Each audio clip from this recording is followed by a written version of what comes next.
तो पिछले के अंदर हम लोगों ने फिजिकल सिग्निफिकेंस को समझ लिया था मोमेंट ऑफ इनर्शिया की।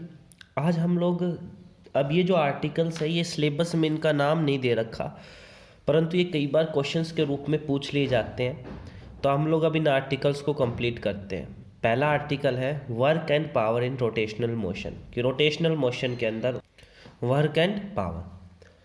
तो देखो मान लो ये हमारे सामने कोई भी एक प्लेन हो गया, एक्स वाई प्लेन। क्लियर? ये हम लोगों ने कोई भी एक एक्स वाई प्लेन मान लिया।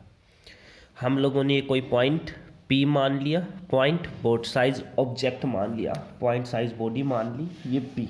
ठीक है, इसके ऊपर हम लोगों ने इस तरीके से इसका पोजीशन वेक्टर हम लोगों ने मान लिया आर। आर हम लोगों ने क्या मान लिया? Position vector. क्लियर? ओके, हम लोग मान लेते हैं कि इस तरीके से ये अल्फा एंगल पर इसके ऊपर हम लोगों ने कोई फोर्स एफ अप्लाई किया। हम लोगों ने कोई भी एक पॉइंट साइज ऑब्जेक्ट माना पी, जिसका पोजीशन वेक्टर आर था, उसके ऊपर अल्फा एंगल से हम लोगों ने कोई एक फोर्स एफ लगाया। फोर्स एफ लगाने पर ये पी ऑब्जेक्ट थोड़ा सा रोटेट हुआ और इस पॉइंट पर आ गया, और इस दौरान उसके द्वारा जो चेंज इन एंगल हुआ, पहले मान लो थीटा था, अब चेंज इन एंगल मैंने डी थीटा मान लिया, और जो ये पॉइंट, ये जो डिस्प्लेसमेंट इसने, लीनियर डिस्प्लेसमेंट इसने ट्रैवल करी, वो मैं डी एस मान ली। क्लियर? अब देखो ध्यान से, अब इस चीज़ को थोड़ा सा समझना। हम लोग बातचीत करते हैं small amount of work done की, डी डब्ल्यू की। वो किसके बराबर होगा? F dot D S.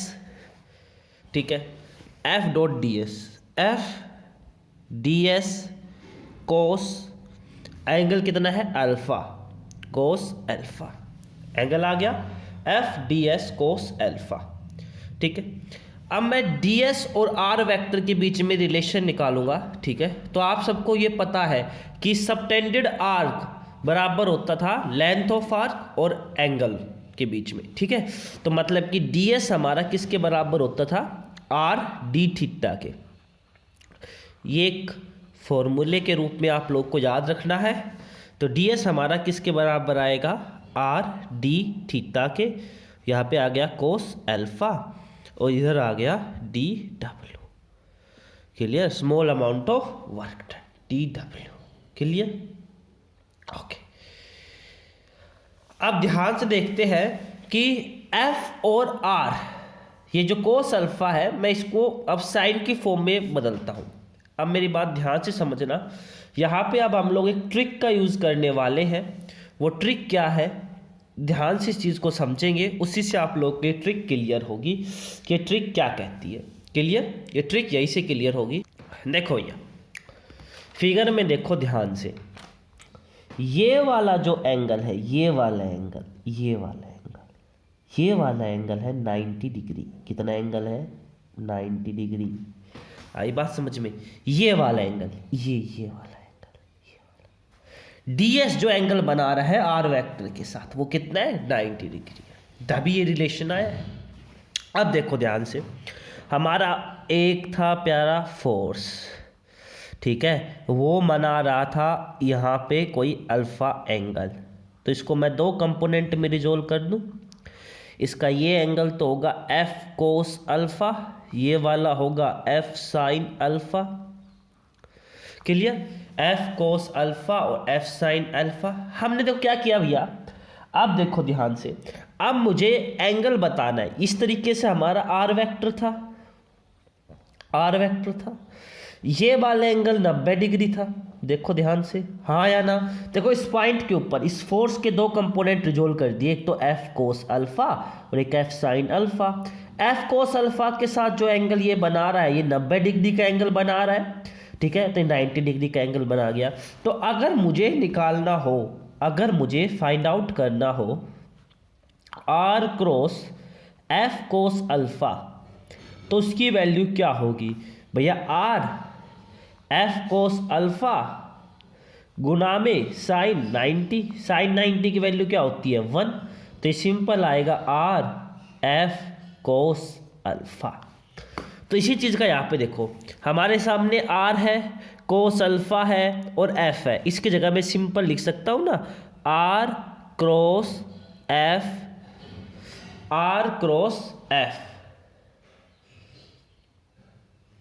ठीक है, आर क्रॉस एफ। एफ का कौन सा कंपोनेंट?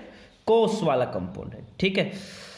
एफ का कौन सा कंपोनेंट? कोस वाला कंपोनेंट। अब मैंने इसको यहाँ पे कोस कंपोनेंट नहीं लिखा, मैंने यहाँ पे एक सिंपल कंपोनेंट लिखा है एफ। ये जो वैल्यू है, ये वैल्यू भी हमारी इसी चीज के बराबर आएगी। कैसे? ध्यान से देखना, आप लोगों ने लिखा नेट फोर्स एफ। कौन सा फोर्स लिखा आप लोगों ने? नेट फोर्स एफ लिखा है, ठीक है। अगर मैं इसी चीज को सोल्व करना चाहूँ, देखो इस वाले फैक्टर को मैं सोल्व करना, R cross F d theta, ठीक है, डी थीटा डी थीटा। अब मैं इस चीज को सोल्व करके इस चीज के बराबर ला के दिखाता हूँ, ठीक है। देखो ध्यान से, अब इस चीज को ध्यान से देखना कैसे मैं इसके बराबर लिख के आऊंगा। तो भैया देखो, आर क्रॉस एफ है हमारा, एफ के दो कंपोनेंट है, एक तो हमारा कोस अल्फा वाला कंपोनेंट है और एक हमारा साइन अल्फा वाला कंपोनेंट है। अब देखो, कोस अल्फा वाले के साथ 90 डिग्री का एंगल बना रहा था, जैसे कि मैंने आप लोग को समझाया, और इसके साथ कितने डिग्री का, साइन कंपोनेंट के साथ कितने डिग्री का एंगल बना रहा है। देखो ये वाला टोटल एंगल कितने का? 180 का। तो इसी का यूज करूंगा मैं। तो R cross F cos alpha, ये तो मैंने बताया आपका आर एफ कोस अल्फा के बराबर आएगा। अभी हम लोगों ने इसको सोल्व किया, प्लस देखो इसकी करूंगा, देखो आर एफ साइन अल्फा, और साथ में देखो एंगल कितना था? साइन 180, और साइन 180 पे वैल्यू कितनी होती है? 0। तो ये हमारा simple are F cos alpha के बराबर आ गया। तो मैंने इसी कारण से इस चीज को सिंपल आर क्रॉस एफ की फॉर्म में लिखा है। आर क्रॉस एफ किसके बराबर होता है? टॉर्क के बराबर। टॉर्क डी थीटा बराबर डी डब्ल्यू। अगर मुझे नेट वर्क डन निकालना है तो इंटीग्रेशन कर दो दोनों side, integration both side, integration both side, और हमारे सामने क्या आ गया formula? Net work done is equal to integration torque d theta. Clear? Clear? इस तरीके से आप लोग वर्क डन को फाइंड आउट कर सकते हैं। पावर अगर मुझे निकालनी है, पावर का मतलब क्या होता है? Rate of work done. तो मैं लूंगा D W by D T, और डी डब्ल्यू की वैल्यू क्या है? Torque dot D T by D T, ठीक है। टॉर्क कांस्टेंट होता है, टॉर्क टाइम के ऊपर डिपेंड नहीं करता क्योंकि इसके फॉर्मूले में से कुछ आया नहीं। D theta by D T ले लो, D theta by D T किसके बराबर होता है? ओमेगा के, तो टॉर्क ओमेगा ले लो। ये पावर आप लोगों ने डिफाइन कर दी, ये वर्क आप लोगों ने डिफाइन कर दिया। क्लियर? उसके बाद आप लोग के सामने आती है relation between torque and angular acceleration. इसको आप लोग सिंपली याद रखेंगे। कैसे? देखो लीनियर में चलो, फोर्स बराबर होता है मास गुना में एक्सेलरेशन। अब रोटेशनल में फोर्स का काम कौन करता है? टॉर्क। मास के एनालोगस कौन होता है? Moment of inertia. और लीनियर एक्सेलरेशन एंगुलर एक्सेलरेशन के। तो it is the relation between torque and angular acceleration. Clear? Clear? आने वाले पार्ट के अंदर हम लोग कुछ और बेसिक चीज़ों के बारे में बातचीत करेंगे, ठीक है, इसी चैप्टर की। Thank you.